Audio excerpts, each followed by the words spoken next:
मैं तो अच्छे कर्म करती थी, फिर भी मेरा बेटा क्यों चला गया? ये नई खेती है अच्छे कर्म, पुरानी खेती जो आपने की उसका फल है। और इस जन्म के अच्छे कर्म का इस जन्म में कुछ भी फल नहीं देते। इस जन्म में अगर सही ढंग से अच्छे कर्म हुए होते तो पहली बात तो शोक नहीं होता, और दूसरी बात कि कुछ न कुछ अच्छे कर्म हुए तभी आप यहाँ बैठी हो और आपको समझाने को मिल रहा है और आपको भगवत मार्ग मिल रहा है। 1.5 साल से सत्संग सुन रहे हो। नहीं, ऐसे दुख होते हैं कि वो तो गया, अपने आप को भी नष्ट करने की भावना बन जाती है, नहीं बन जाती। तो पुण्य ने तुम्हें बचाया। मैं राधा जी के 28 नाम पढ़ती हूँ, तो उसमें ब्रह्मा जी ने लिखा है कि जो 28 नाम पढ़ता है वो जीवन मुक्त हो जाता है। महाराज जी मैं पढ़ती हूँ, अभी तक जीवन मुक्त नहीं हुई। तुम जीवन मुक्त हो, ठीक है। हम कह रहे तुम जीवन मुक्त हो, ठीक है, मान लिया ना। ब्रह्मा जी ने कहा जीवन मुक्त हो जाता, प्रेमानंद ने कहा जीवन मुक्त हो, ठीक है। ए प्रसन्न रहो, प्रसन्न रहो, रोने की जरूरत नहीं। मैं यहाँ बैठने लायक नहीं हूँ प्रभु। आप हमारे, मैं इस लायक नहीं था प्रभु, मैं यहाँ पे आया हूँ, मैं नहीं था इस लायक।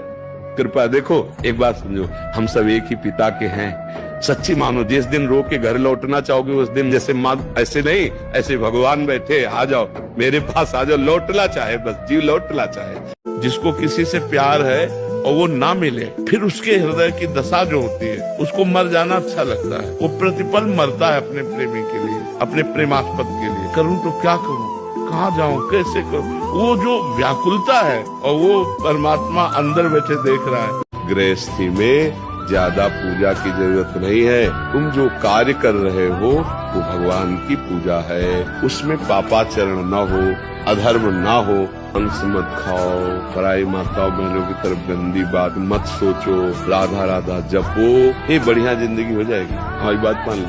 सबसे पहली बात समझ लो, माँ, जिसके माँ हो और कोई देवी देवता पूजने की जरूरत नहीं। पूजो तो तुम्हारे भाग्य की बात है, लेकिन सबसे बड़ी देवी माँ है, सबसे बड़ी पूजा माँ है।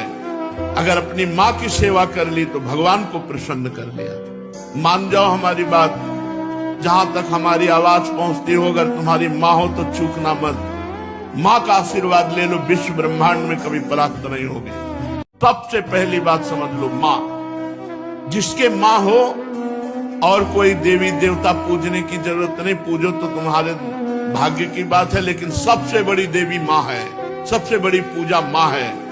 अगर अपनी माँ की सेवा कर ली तो भगवान को प्रसन्न कर लिया। मान जाओ हमारी बात, जहां तक हमारी आवाज पहुंचती हो, अगर तुम्हारी माँ हो तो चूकना मत। माँ का आशीर्वाद ले लो, विश्व ब्रह्मांड में कभी परास्त नहीं होगी। और हम आपसे सच्ची कहते हैं, दुख मिटाने की सही एक दवा है मंगल भवन भगवान का नाम जप करना। सही बात कह रहा हूँ। किसी से आशीर्वाद मत मांगो, राम राम कृष्ण कृष्ण हरि हरि राधा राधा जपो। अगर तुम्हारा मंगल न हो जाए तो हमें बताना। क्या मांगे? तुम जगत के पिता और जगत के मालिक हो, आप जानते हो हमें क्या चाहिए। जो चाहिए वो पूरा करो, नहीं चाहे तो ना पूरा करो। हम आपका भजन करते हैं, आपसे प्यार करने के लिए, आपको पाने के लिए, आपके विधान में राजी होने के लिए। मेरे अनुकूल भोग मिल जाए तो तुम्हारी जय, और मेरे अनुकूल भोग न मिले तो बोले श्रद्धा नहीं रही, ये भक्ति नहीं होती। कभी माता पिता का अपमान न करें। ये जो आज की धूर्तता पढ़ाई से बढ़ रही ना, पढ़ लिख कर अपने को बहुत बुद्धिमान समझ रहे और वयोवृद्ध माता पिता को मूर्ख समझ रहे, उनकी अवहेलना करते हैं, ये बहुत निंदनीय कार्य है। नहीं नहीं, हृदय बिछा देना चाहिए।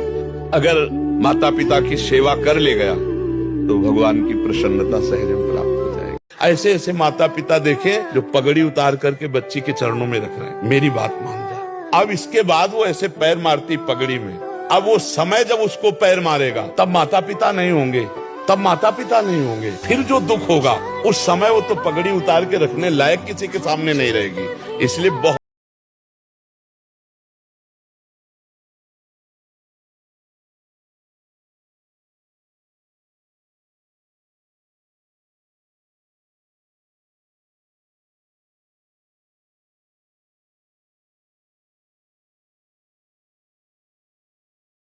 स्वस्थ है और हम संकट में हैं, हमारे पास धन नहीं है तो कोई साथ नहीं देगा। और शरीर स्वस्थ है, रुपया पैसा है, पद प्रतिष्ठा है तो सबको ही हाथ मिलाएगा।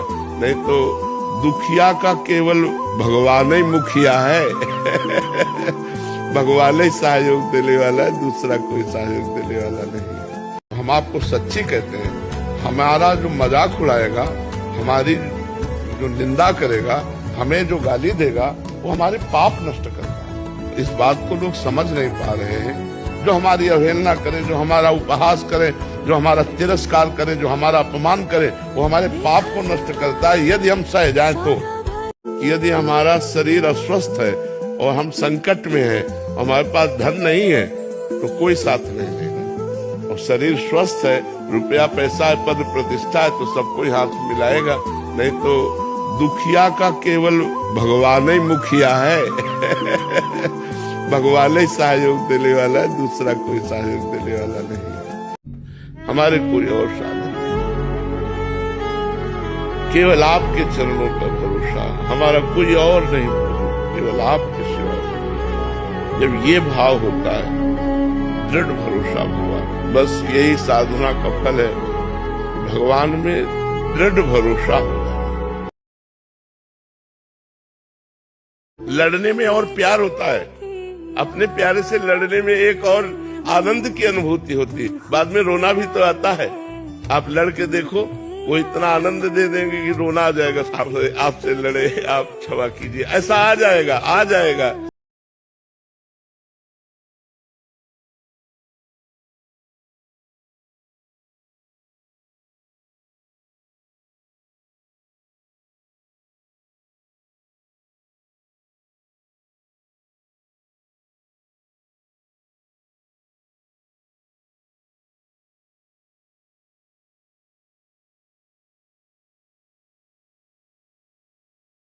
विश्वास कर लो, भगवान हर समय तुम्हें देख रहे हैं। कोई क्षण नहीं जिस समय तुम भगवान की दृष्टि में न हो। जब नाम जप कर रहे हो, अच्छे आचरण कर रहे हो, तो भगवान की कृपा से दुखों से पार हो जाओगे। एक दिन ऐसी कृपा होगी, निहाल हो जाओगे। हमारी बात मान लो, बस चुपचाप चले रहो। अब जैसे चल रहे हो इस समय और आपको दुख आ रहा है, तो आपको लग रहा है मेरी भक्ति रंग नहीं ला रही। भक्ति का क्या फल जब दुख आ रहा है? भैया ये पीछे की फसल है, भक्ति नई फसल है।